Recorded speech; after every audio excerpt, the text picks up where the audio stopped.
और भी ऐसी कुछ घटनाएं हुई, कभी कभी फैशन परेड का भी हमने दृश्य देखा। काले कपड़ों में सदन को फैशन शो का भी लाभ मिला।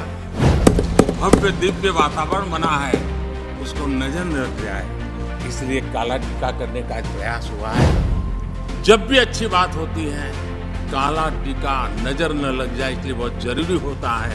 और उस पवित्र काम को, और आज जिस उम्र के हैं उस व्यक्ति जब ये काम करता है तो जरा अच्छा रहता है। तो मैं इसके लिए भी आपका आभार व्यक्त करता हूँ। लेकिन हमारे यहाँ शास्त्रों में एक बहुत बढ़िया बात कही गई है, शायद हमारे सब साथी जा रहे हैं तो कभी भी हमें महसूस होगी उनकी। आ जाएंगे वापिस हो तो और तेज तरार होकर के आएंगे। जिसको हमला करना है वो भी मजेदार हमले करेंगे, जिसको रक्षा कवच करना बनाना है वो भी बढ़िया बनाएंगे। वो अपना काम चलता रहेगा।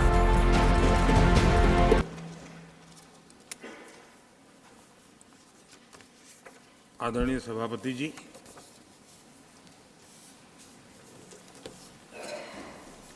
हर 2 वर्ष के बाद इस सदन में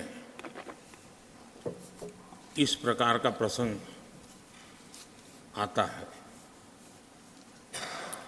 लेकिन ये सदन निरंतरता का प्रतीक है। लोकसभा 5 साल के बाद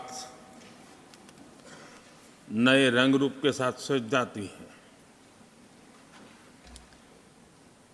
ये सदन हर 2 वर्ष के बाद एक नई प्राण शक्ति प्राप्त करता है, एक नई ऊर्जा प्राप्त करता है, एक नए उमंग और उत्साह का वातावरण भर देता है।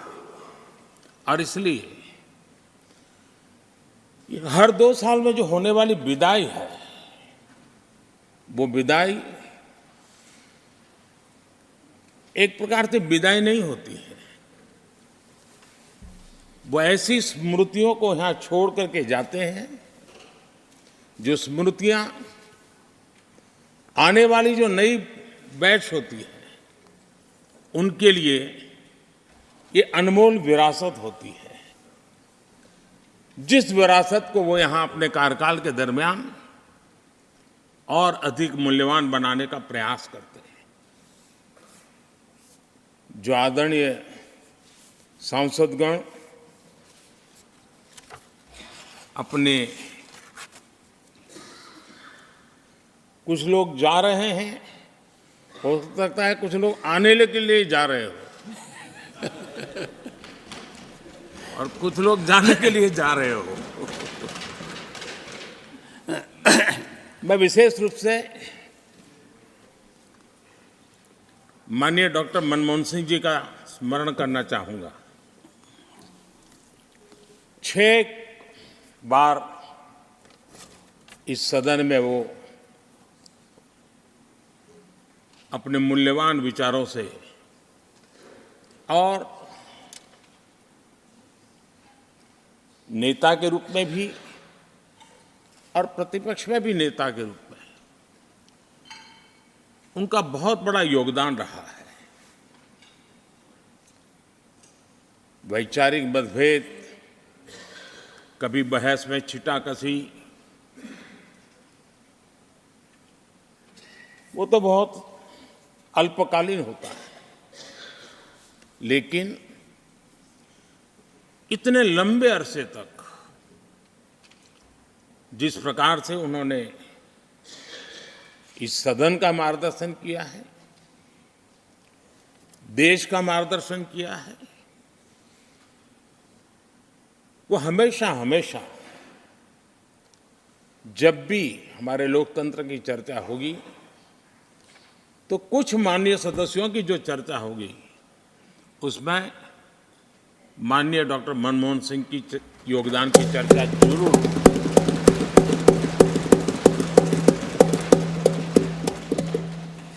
और मैं सभी सांसदों से,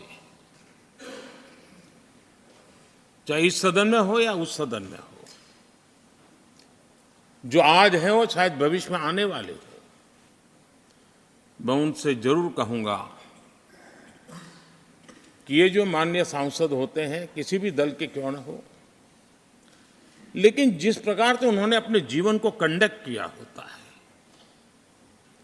जिस प्रकार की प्रतिभा के दर्शन उन्होंने अपने कार्यकाल में कराए होते हैं, उसका हमने एक गाइडिंग लाइट के रूप में सीखने के लिए प्रयास करना चाहिए। मुझे याद है उस सदन के अंदर लास्ट कुछ दिनों में एक वोटिंग का अवसर था,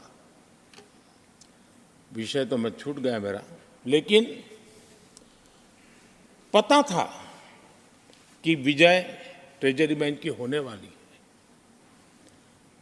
अंतर भी बहुत था, लेकिन doctor Manmohan Singh ji wheel chair में आए, वोट किया।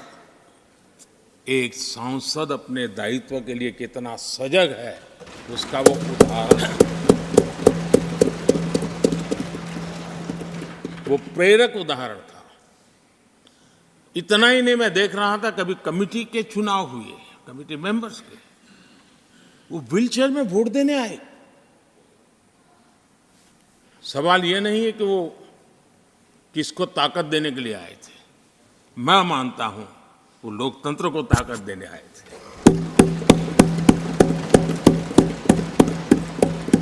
और इसलिए आज विशेष रूप से मैं उनके दीर्घायु के लिए हम सब की तरफ से प्रार्थना करता हूं, वे निरंतर हमारा मार्गदर्शन करते रहें, हमें प्रेरणा देते रहे। आदरणीय सभापति जी, जो हमारे साथी नए दायित्व की ओर आगे बढ़ रहे हैं, इस सीमित विस्तार से एक बड़े विस्तार की तरफ जा रहे हैं, राज्यसभा से निकल करके जनसभा में जा रहे हैं, तो मैं मानता हूं उनका साथ, यहां का अनुभव, इतने बड़े मंच पर जा रहे हैं, तब देश के लिए एक बहुत बड़ी पूंजी बनकर के निकलेगा।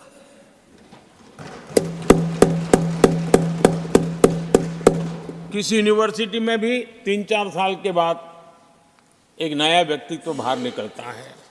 ये तो 6 साल की विविधताओं से भरी हुई है, अनुभव से घड़ी हुई एक ऐसी यूनिवर्सिटी है जहां 6 साल रहने के बाद कोई भी व्यक्ति ऐसा निखर करके निकलता है, ऐसा तेजस्वी बन करके जाता है, वो जहां भी रहता है, जिस भूमिका से रहता है, वो अवश्य हमारे कार्य को अधिक ताकतवर बनाएगा, राष्ट्र के काम को गति देने का सामर्थ्य देगा। ये जो माननीय सांसद जा रहे हैं, एक प्रकार से वो वैसे ग्रुप है जिनको दोनों सदन में रहने का, पुराने वाले संसद के भवन में भी और नए वाले संसद के भवन में भी उनको रहने का अवसर मिला। ये साथी जा रहे हैं, वो आज़ादी के 75 वर्ष अमृत काल का, उसके नेतृत्व का साक्षी बन करके जा रहे हैं। और ये साथी जो जा रहे हैं, हमारे संविधान के 75 साल, उसकी भी शोभा बढ़ाते हुए आज हम सबके के साथ जा रहे हैं, तो अनेक स्मृतियां लेकर के जा रहे हैं। हम वो दिन भूल नहीं सकते कि कोविड के कठिन कालखंड में हम सब ने परिस्थितियों को समझा, परिस्थितियों के अनुकूल अपने आप को गढ़ा। यहां बैठने के लिए कहा तो यहां बैठो, वहां बैठने के लिए कहा तो वहां बैठो, उस कमरे में बैठने के लिए कहो। किसी भी दल के किसी भी सांसद ने ऐसे विषयों को लेकर के देश के काम को रुकने नहीं दिया। और कोरोना के वो कालखंड जीवन और मौत का खेल था, घर से बाहर निकले पता नहीं क्या होगा। उसके बाद भी माननीय सांसदों ने सदन में आकर के देश की जिम्मेवारियों को निभाया, देश को आगे बढ़ाया। और इसलिए मैं समझता हूं कि उस कालखंड ने हमें बहुत कुछ सिखाया है। संकटों के बीच भी भारत की संसद में बैठे हुए व्यक्ति कितने बड़े दायित्व को निभाने के लिए कितना बड़ा रिस्क भी लेते हैं और कितनी कठिनाइयों के बीच में काम भी करते हैं, इसका अनुभव भी हमें हुआ। सदन में खट्टे मीठे अनुभव भी रहे। हमारा कुछ दुखद घटनाएं भी रही। कोविड के कारण हमारे कुछ साथी हमें छोड़ के चले गए, आज वो हमारे बीच नहीं है। वो भी सदन के इसी कालखंड के कुछ प्रतिभाएं थी जो हमारे बीच से चली गई। वो एक दुखद घटना को हमने स्वीकार करते हुए भी हम आगे बढ़ते रहे। और भी ऐसी कुछ घटना हुई। कभी कभी फैशन परेड का भी हमने दृश्य देखा। काले कपड़ों में सदन को फैशन शो का भी लाभ मिला। तो ऐसी विविधताओं के अनुभव के बीच हमारा कार्यकाल बीता। और मैं तो अब खरगे जी आ गए हैं तो मेरा एक धर्म तो निभाना ही पड़ता है मुझे। कभी कभी कुछ काम इतने अच्छे होते हैं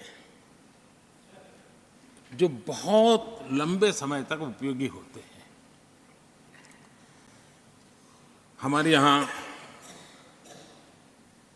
कोई बच्चा कुछ अच्छी चीज कर लेता है, कोई बच्चा अच्छे कपड़े वपड़े पहन करके अवसर के लिए तैयार होता है, तो परिवार में एक आध स्वजन आ जाता है, अरे किसी की नज़र लग जाएगी, इसको काला टीका कर दो। तो ऐसे काला टीका कर देते हैं। आज देश पिछले 10 साल में समृद्धि के नए नए शिखर सर कर रहा है। एक भव्य दिव्य वातावरण बना है, उसको नजर न लग जाए, इसलिए काला टीका करने का आज प्रयास हुआ है। मैं उसके लिए भी खरगे जी का बहुत धन्यवाद करता हूं, ताकि इस हमारी प्रगति की यात्रा को कोई नजर न लग जाए। ये नजर न लग जाए इसलिए आपने आज जो काला टीका किया है। मैं तो सोच रहा था सब काले कपड़ों में आएंगे, लेकिन शायद काला जोदू खिंचते खिंचते खिंचते ब्लैक पेपर तक चला गया है। लेकिन फिर भी मैं उसका भी स्वागत करता हूं, क्योंकि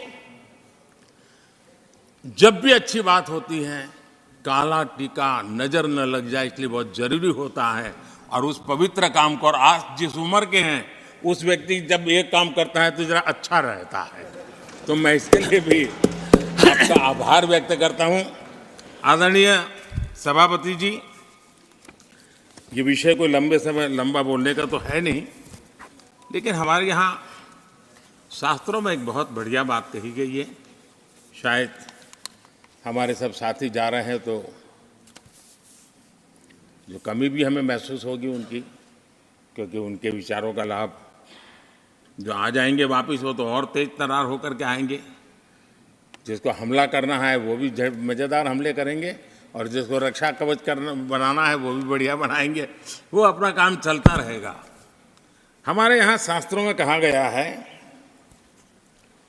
गुणा गुणज्ञेषु गुणा भवन्ति, गुणा गुणज्ञेषु गुणा भवन्ति, ते निर्गुणम प्राप्य भवन्ति दोषाः, ते निर्गुणम प्राप्य भवन्ति दोषाः। आस्वाद्य तोया प्रवहन्ति नद्य, समुद्र मासादय भवन्तय पेया। उसका मतलब है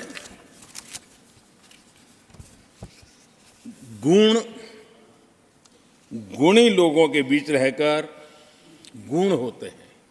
जो गुणी लोगों के बीच रहने का मौका मिला तो उनके साथ रहने से हमारे भी गुणों में बढ़ोतरी होती है। निर्गुण को प्राप्त करके वो दोष युक्त हो जाते हैं। अगर गुणियों के बीच में बैठते हैं तो गुण तो बढ़ जाता है, लेकिन गुण ही नहीं है तो दोष बढ़ जाते हैं। और आगे कहा है, नदियों का जल तभी तक पीने योग्य होता है जब वो बहता रहता है। सदन में भी हर 2 साल के बाद नया प्रवाह आता है,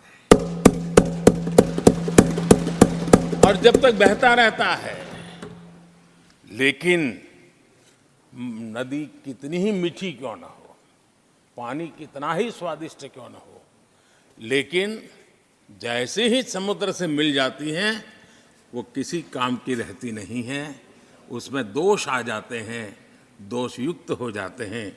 और इसलिए समुद्र को प्राप्त करने के बाद पीने योग्य नहीं रहता। मैं समझता हूँ ये संदेश हर एक के जीवन में प्रेरक रहेगा। इसी भावना के साथ जो साथी समाज जीवन के एक बहुत बड़े फलक पर जा रहे हैं, इस जीवंत यूनिवर्सिटी से अनुभव प्राप्त करके जा रहे हैं, उनका मार्गदर्शन, उनका कर्तृत्व राष्ट्र के काम आएगा, नई पीढ़ी को प्रेरणा देता रहेगा। मैं सभी साथियों को हृदय से अनेक अनेक शुभकामनाएं देता हूं। बहुत बहुत धन्यवाद।